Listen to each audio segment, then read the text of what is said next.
Hi everyone. स्वागत हमारे YouTube channel self study में। हम लोगों ने पिछले लेक्चर में time line of Indian history बात किया था। तो उसमें हम लोग पहुंच गए थे कि किस प्रकार से टाइम लाइन इंडिया की चलती है। तो 1857 का रिवोल्ट तक हम लोग चर्चा कर लिए थे। अब 1857 के रिवोल्ट के बाद आगे आएगा 1858। 1858 में होता ये है कि जो भारत में क्या होता है, क्वीन विक्टोरिया का प्रोक्लेमिनेशन हो जाता है। मतलब कि क्वीन विक्टोरिया प्रोक्लेम करते हैं, मतलब कुल मिला के यहाँ से कंपनी का शासन खत्म हो जाता है। और उनको डर लगने लगता है कि कहीं भारत ऐसे ही अगर क्रांतिकारी लोग पैदा हुए तो फिर एक दिन ऐसा आएगा कि हम लोग को छोड़ के जाना पड़ेगा। तो वो लोग काफी एक्टिव हो जाते हैं। ठीक है, फिर 1861 से लेके ये इंडियन काउंसिल एक्ट आता है। इंडियन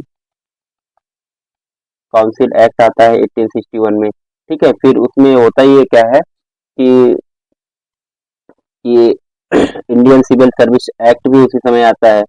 ये आप लोग को इम्पोर्टेंट है। इंडियन काउंसिल एक्ट और इंडियन सिविल सर्विस एक्ट दोनों 1868 में आता है। और 1858 से लेके 61 तक की जो कहानी है, तो इसमें लॉर्ड केनिंग भारत के कौन बनते हैं? वायसराय। पहली बार वायसराय का यहाँ पर इंट्रोडक्शन होता है और लॉर्ड केनिंग पहले वायसराय बनते हैं भारत के 1858 के बाद। ठीक है ना। तो थोड़ा सा हम फॉन्ट चेंज कर लेते हैं, फॉन्ट साइज 8 कर लेते हैं, ज़्यादा। ठीक ना। तो 1851 तो 61 क्या कहते हैं, 62 तक ही रहते हैं। कौन? Lord Canning. और इम्पोर्टेंट ये है कि पहले वायसराय यहाँ पर ये बन गए थे। ठीक है ना। फिर 18 सेक्शन में हमने देखा इंडियन काउंसिल एक्ट आया, फिर इंडियन सिविल सर्विस एक्ट आता है। Introduction of the penal code वहीं पे डिसाइड होता है 1862 टू 3, 1862 और 63। इसमें हम लोग बात करेंगे। तो 1862-63 में क्या होता है? लॉर्ड इल्गिन वायसराय बनते हैं भारत के। लॉर्ड इल्गिन। ये इंपोर्टेंट अभी हम लोग के लिए इतना नहीं है क्योंकि हम लोग इवेंट को देख रहे हैं। वायसराय तो बाद में हम लोग देख लेंगे। तो लॉर्ड इल्गिन हुए। फिर 1864 टू 69, 1864 से 69, यहाँ तक बीच में घटनाक्रम होता है। सर जॉन लॉरेंस ये बनते हैं वायसराय। फिर 1865, ये हम लोग कई बार बोलते हैं कि लिख लिख के हम लोग इसलिए डिस्कस कर रहे हैं कि हम लोग को याद करने में आसानी रहेगी। ठीक है। फिर टेलीग्राफिक कम्युनिकेशन होता है। यूरोप ओपन टेलीग्राफिक कम्युनिकेशन किसके साथ? यूरोप में यहाँ पर टेलीग्राफिक कम्युनिकेशन मतलब यूरोप के साथ यहाँ पर चालू हो जाता है भारत के। ये इम्पोर्टेंट सन है 1869, 1869। इसमें क्या होता है कि लॉर्ड मेयो अब भारत के क्या बन जाते हैं? वायस राय बन जाते हैं। ठीक, इतनी बातें हम लोग को क्लियर है। फिर आगे हम लोग आगे चलेंगे, आगे बढ़ेंगे तो क्या होगा? 1869 ये 72 तक रहते हैं। 1875 में प्रिंस ऑफ वेल्स, 1865 में प्रिंस ऑफ वेल्स, इनका क्या होता है? भारत में आगमन होता है और ये विजिट करते हैं। ठीक है। और आर्य समाज फाउंडेड बाय स्वामी दयानंद, ये सबसे इम्पोर्टेंट 1875 की आर्य समाज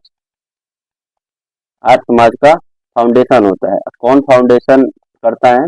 तो आर्य समाज की फाउंडेशन स्वामी दयानंद सरस्वती करते हैं। ये इम्पोर्टेंट हमारे इतिहास में एक समाज है जिसकी वजह से बहुत सारे सुधार होते हैं। फिर 1877 में क्या था? लॉर्ड लिटन हेल्ड दरबार एट दिल्ली। ये इम्पोर्टेंट, दिल्ली दरबार जिसको कहते हैं, दिल्ली दरबार। लॉर्ड लिटन ने आयोजित करवाए थे। वे क्वीन विक्टोरिया वाज प्रोक्लेम्ड, मतलब क्वीन विक्टोरिया आई थी, ठीक ना।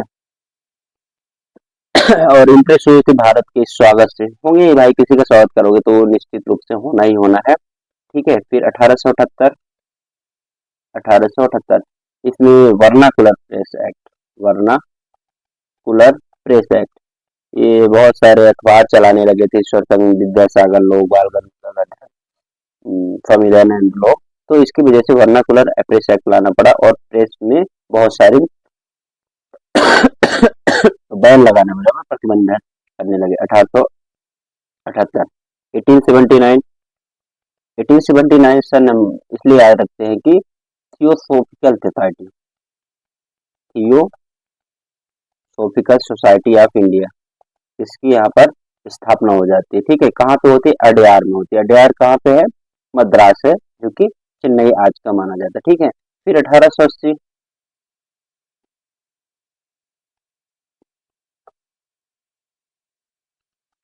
1880 में क्या होता है कि लॉर्ड रिपन जो है वो वायसराय बनते हैं,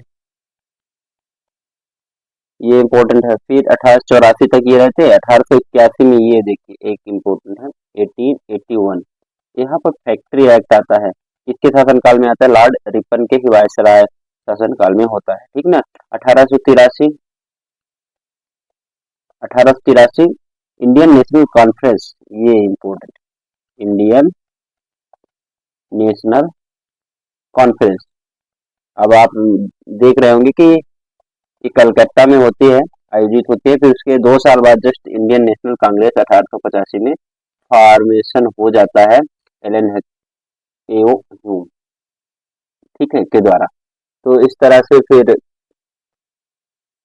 बात हो गई 1884 की। अब 1884 के बाद फिर हम लोग बात करेंगे, अगला जो सन हमारे इसमें है,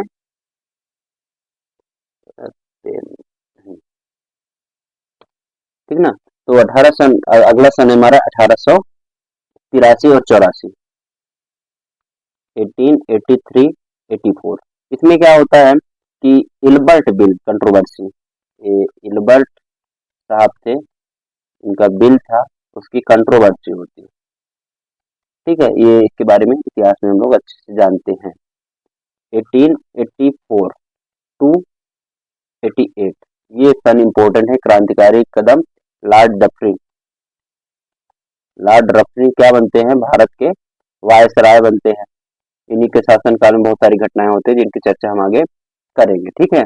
जिसमें पहला है सबसे 1885, जिसकी आजकल बहुत कम इज्जत रह गई है, लेकिन ये जो पार्टी है इन्हीं की वजह, first session of the Indian national Congress, मतलब फर्स्ट सेशन ऑफ आईएनसी बोले, इंडियन नेशनल कांग्रेस, कहाँ पे हुई? बॉम्बे।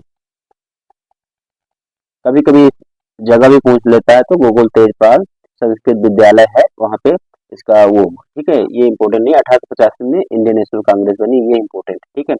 1887, अब आप सब आपको मालूम ही है कि queen Victoria jubilee, queen Victoria jubilee, ये इम्पोर्टेंट है नहीं, तो ये हम लोग को नहीं याद रखेंगे, ठीक है। 1887, फिर 1888 से 93, यहाँ पर क्या होगा? लॉर्ड लैंडसोडन, ये इम्पोर्टेंट नहीं है, ठीक है ना, वायसराय बने हैं। 1892 इंडियन काउंसिल एक्ट, ये इम्पोर्टेंट हमारे लिए। 1892 इंडियन काउंसिल एक्ट, ये इम्पोर्टेंट है, ठीक है। 1892, फिर 1894 से लेकर 99, लॉर्ड इलगिन, लॉर्ड इलगिन, सॉरी इलगिन, इगलिंग नहीं, इलगिन, और लॉर्ड इलगिन क्या बनते हैं? सेकेंड, ये भारत के वायसराय बनते हैं। फिर 1894 के बाद 1896, ये सन आपके जीवन में इम्पोर्टेंट है क्योंकि 1896 में क्या हुआ? रामकृष्ण मिशन फाउंड किया गया था, रामकृष्ण मिशन, ये विवेकानंद जी द्वारा। और उससे इम्पोर्टेंट ये है कि पहली बार यहाँ पर वंदे मातरम गान गाया गया था। ठीक है, 1896 में वंदे मातरम जो कि आपका राष्ट्रीय गीत है। ठीक है, 1899 से 1905 तक की घटना की हम बात करेंगे। 1899 से 1905, इस बीच में क्या होता है कि पार्टीशन ऑफ बंगाल, ये बहुत इम्पोर्टेंट, मतलब कि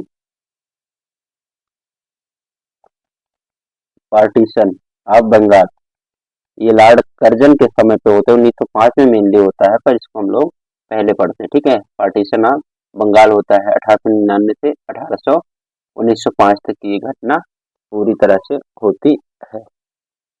ठीक है, उसके बाद फिर 1905 से 1910 के बीच में क्या कहानी है, 1905 से लेके 1910 इस बीच में ये कहानी है कि बंगाल का विभाजन हो जाता है, पार्टीशन हो जाता है। लॉर्ड मिंटो इस समय वायसराय बनते हैं।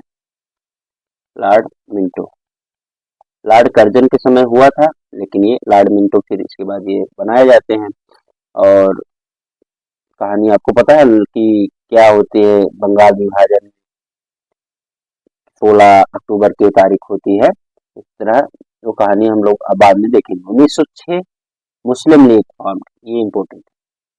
1906 मुस्लिम लीग, ये हम लोग केवल अभी इसलिए टाइमलाइन पढ़ रहे हैं क्योंकि आप अगर हिस्ट्री पढ़ेंगे तो ये अगर आपको आता रहेगा तो बहुत आसानी से आपको याद हो जाएंगी चीजें, या फिर जो पढ़े हैं तो एक बार वो बहुत भयंकर तरीके से रिवाइज कर। 1907, 1907 में ये होता है सूरत सूरत कांग्रेस।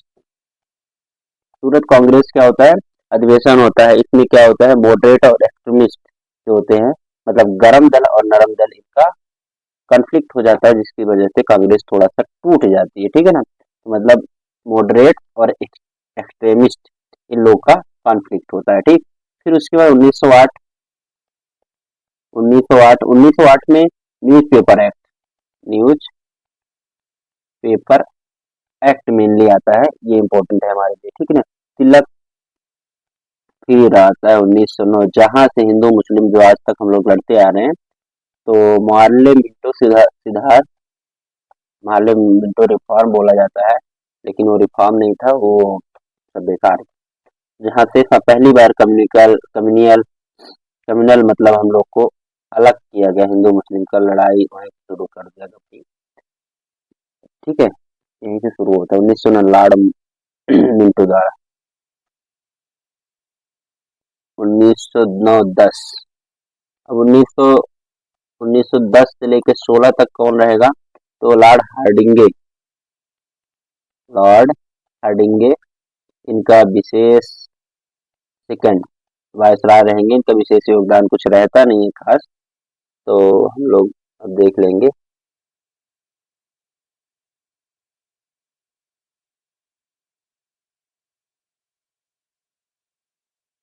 ठीक है, तो लॉर्ड हार्डिंगे हो गए। फिर उसके बाद आएगा एक सन, 1910 से 16 हो गया ना, अब 1911, ये इंपॉर्टेंट सन है 1911। इसमें दिल्ली दरबार होता है, दिल्ली दरबार। और दिल्ली दरबार में क्या होता है कि जिसमें बम कांड भी होता है, और जनगण मन पहली बार यहाँ पर गाया गया है। पहली बार कलकत्ता से राजधानी दिल्ली शिफ्ट की गई है, तो ये सब कहानी दिल्ली दरबार में। Partition of the Bengal annulled, मतलब कि बंगाल जो विभाजन था उसको यहाँ पे खत्म कर दिया गया, मतलब फिर से बंगाल एक हो गया। 1911 में ये सब हुआ। ठीक है, 1911 के बाद 1914, 1914 हम लोग आते आते क्या देखेंगे कि गांधी अराइव्स इन इंडिया। 1914 15 हालांकि कहा जाए, 14 पता नहीं क्यों, 9 जनवरी को हालांकि आते हो, तो इसलिए 1914 गांधी जी अराइव्स, मतलब गांधी जी भारत में आते हैं। उसके बाद बहुत सारा क्रांति फैलाते हैं, हम सब लोग को मालूम है आगे की कहानी। ठीक है, 1916 1916, इसमें Lucknow pact of Indian Congress होता है, जिसमें फिर से गरम दल और नरम दल एक हो जाते हैं, मतलब मॉडरेट और एक्सट्रीमिस्ट एक ही बन जाते हैं, लखनऊ पैक्ट बोला जाता है। ठीक, इसमें 1916 में ये होता है। और 1916 में ही कुछ घटनाएं हैं, जैसे foundation of women university at Pune, Pune में पहले वुमेन यूनिवर्सिटी का फाउंडेशन होता है। फिर 1916 से 21 तक, 1916 से 21 तक की अगर कहानी देखें तो इसमें लॉर्ड चेम्सफोर्ड, ये इम्पोर्टेंट है, लॉर्ड चेम्सफोर्ड ये बनते भारत के वायसराय। ठीक है, इन्होंने बहुत सारा रिफॉर्म भी लाया है। तो 1916 फिर 1919 ये क्रांतिकारी डेट है, यहीं से कहानी बहुत सारी हमारे भारत की आज़ादी के लिए शुरू होती है। और कहा जाए तो गांधी जी एक्चुअली यहीं से पार्टिसिपेट करते हैं भारत की जो इंडियन मूवमेंट है उसमें। ठीक है, तो मॉन्टेग्यू चेम्सफोर्ड सुधार आता है, चेम्सफोर्ड रिफॉर्म आता है। और सबसे इम्पोर्टेंट यहाँ पे है रॉलेट एक्ट, जिसका नाम सुनते ही सभी भारतीयों का खून, मतलब खून एकदम खौल जाता है। ठीक है, तो रॉलेट एक्ट में, उसके बाद फिर रॉलेट एक्ट के बाद थोड़ा सा मैं ये बता देना चाहता हूँ कि इसमें नो अपील नो दलील ऐसा कुछ था कि मतलब कुछ आप कुछ कर नहीं सकते, अगर एक्ट आ गया तो आप सीधे जेल जाओगे, बाकी आप बाद में देखेंगे। ठीक है ना, इसी के उसमें विरोध में फिर मस्कारे आप एट जलियांवाला बाग, मतलब जलियांवाला बाग, जलियांवाला बाग हत्याकांड हुआ, सब लोग को मालूम है, अमृतसर में है ये। इसमें बहुत सारे लोगों ने अपना अपना उपाधियां दी थी, तो इसकी हटर कमेटी वगैरह गठित की गई। तो 1919 में ये कहानी हुई। तो 1919 के बाद 1920, अब 1920 ये सन इम्पोर्टेंट इसलिए है कि खिलाफत मूवमेंट हुआ, खिलाफत मूवमेंट। और इसलिए ये इम्पोर्टेंट है कि 1920 में पहली बार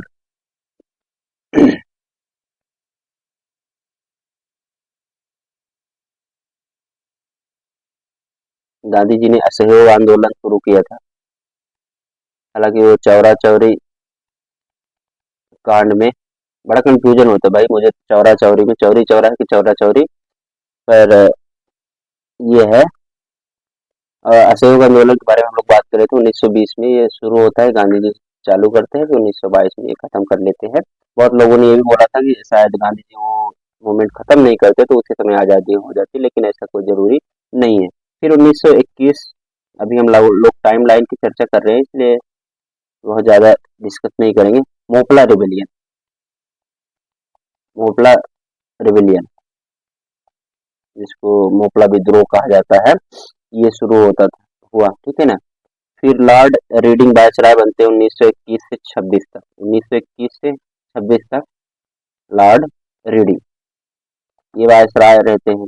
ये इससे इम्पोर्टेंट, फिर हमने बात किया था 1922, 22 में एक सन आता है, मोहनजोदारो का एग्जीक्यूशन होता है, मतलब पहली बार खुदाई होती है मोहनजोदारो में। और चौरी चौरा कांड होता है, Chauri Chaura.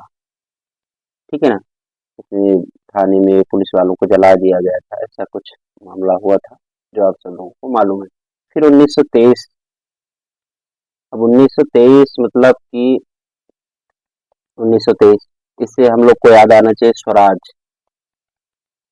Swarajist India, Indian council, मतलब नेहरू जी के पिताजी और चित्तरंजन दास लोगों ने स्वराज पार्टी एक तरह से नई बनाई थी। ठीक है ना, कुछ कॉन्फ्लिक्ट थे 1926 और 31 के बीच में। लॉर्ड इरविन, इनका शासनकाल बहुत ज़्यादा इम्पोर्टेंट है वायसराय के तौर पर, क्योंकि बहुत सारे ऐसे ऐसे समझौते होते हैं जो हमारे एग्जामिनेशन में अक्सर पूछा जाता है। ठीक है ना, तो लॉर्ड इरविन यहाँ पे शासनकाल में रहते हैं 1926 से 31 तक। फिर उसके बाद 1927, 1927, इसमें अपॉइंटमेंट ऑफ साइमन कमीशन होता है।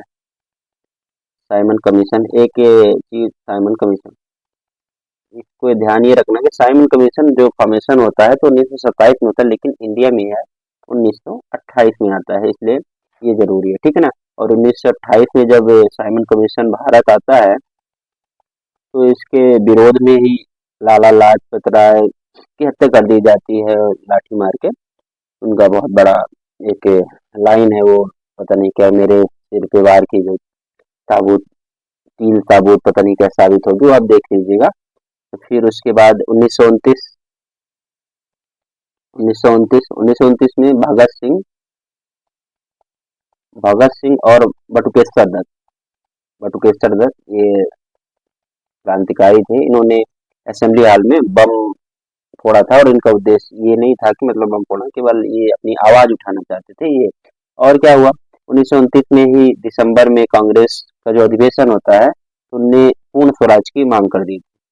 पूर्ण स्वराज, पूर्ण स्वराज, ये लाहौर अधिवेशन में, ठीक है, लाहौर। गांधी जी, नेहरू जी का इसमें बहुत बड़ा रोल रहा था, ठीक है ना। 1929 हो गया। 1933 में, सॉरी 1929 के 1930, ये यहाँ का घटनाक्रम इम्पोर्टेंट है, क्योंकि 1930 में जो गांधी जी है ना,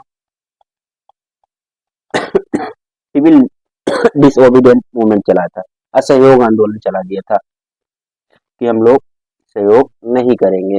और दांडी मार्च उन्होंने शुरू कर दिया था, जो कि सिविल डिसोबीडियंस का एक हिस्सा था, ठीक है ना। फिर 1931, 1932 और 1934, ठीक है। तो 1931 में होता ये है कि 1931 में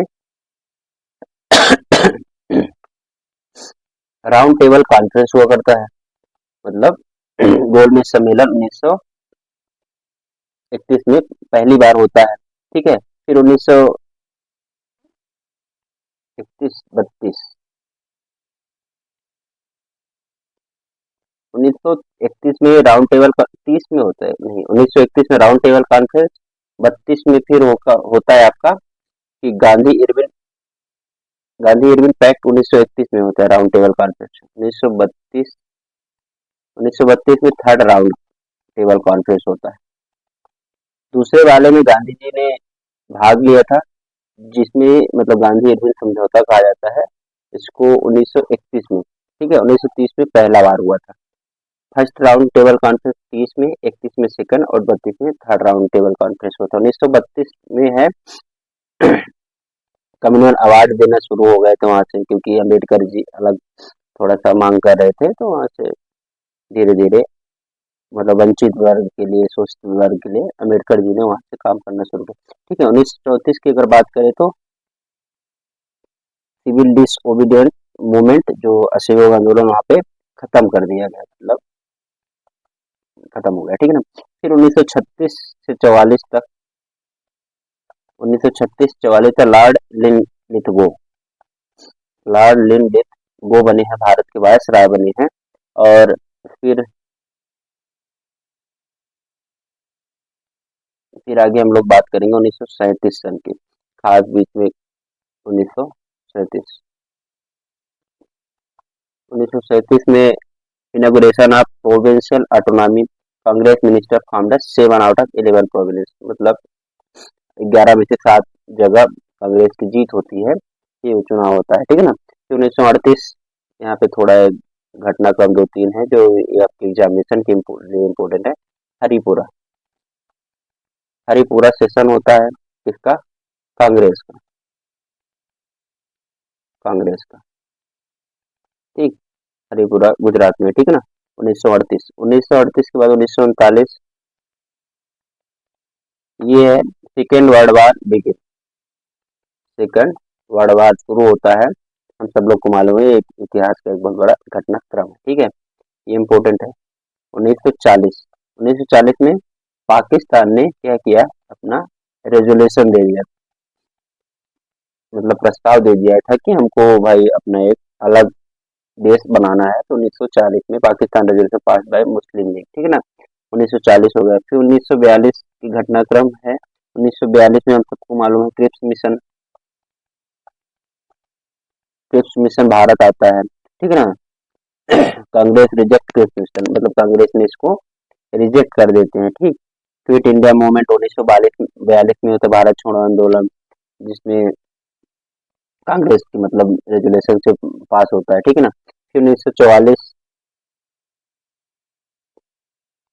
इस समय तो मतलब ऐसा लगने लगा था कि हाँ ठीक है, भारत आज़ाद होने वाला है 1944। ठीक है, 1944 मतलब सेकंड वर्ल्ड वार के बाद एक्चुअली वो होता यही है कि थोड़ा सा अंग्रेज लोग सेकंड वर्ल्ड वार के कारण ही बदल जाते हैं, और वहाँ फिर उसके बाद भी एक वहाँ चुनाव जो होते हैं तो वहाँ पे गवर्नमेंट बदल जाती है, जिसकी वजह से भारत को थोड़ा सा फायदा हो जाता है। इसलिए भारत को आज़ादी आसानी से मिली। लॉर्ड वेवेल 1944 में से 47 तक वायसराय रहे थे, लॉर्ड वेवेल। ठीक है ना, इनकी बहुत सारी योजनाएं बाद में फिर आती है। ठीक है ना, 1945 में लेबर गवर्नमेंट इन ब्रिटेन, ये मैं हमने अभी चर्चा किया था, लेबर गवर्नमेंट इन ब्रिटेन बनते हैं। ठीक है ना,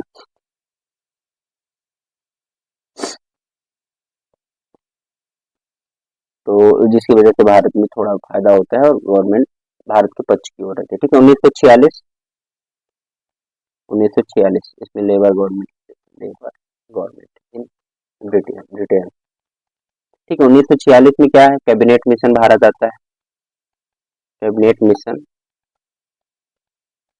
हम तब सभी उसमें बोल रहे हैं भारत आता है, भारत, उसका मतलब ये है कि सारे जो कार्यक्रम होते थे वहाँ के संसद में हुआ करते थे, यहाँ पे भेजा जाता है। ठीक है ना, तो कैबिनेट मिशन 1946 में प्लान अनाउंस होता है। फिर 1947, 1947 और 48 इसमें लॉर्ड